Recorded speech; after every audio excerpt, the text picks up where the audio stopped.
అనగనగా ఒక ఇంట్లో అందరికంటే పెద్ద బాస్ ఒకరుండేవారు. ఆ బాస్ వయసు కేవలం 10 నెలలే. ఆయనే మన చిట్టి చెఫ్.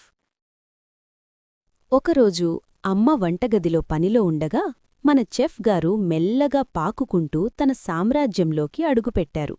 ముందుగా కంటపడింది ఒక పెద్ద స్పగెట్టి. కింద ఉన్న కుక్కపిల్ల జిమ్మీ కూడా ఆతృతగా చూస్తోంది. ఎందుకంటే పైనుంచి పడే స్పెగెట్టి వాన కోసం అది కూడా వెయిటింగ్ మరి. అమ్మ వచ్చి చూసేసరికి కిచెనంతా ఒక రంగుల ప్రపంచంలా మారిపోయింది.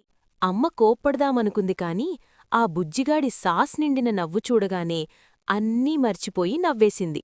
ఎందుకంటే అమ్మ కోప్పడదామనుకుంది కాని ఆ బుజ్జిగాడి సాస్ నిండిన నవ్వు చూడగానే అన్నీ మర్చిపోయి నవ్వేసింది. ఎందుకంటే ఆ చిట్టి చెఫ్ వండిన వంటకంటే అతను పంచిన నవ్వే చాలా రుచిగా ఉంది కదా.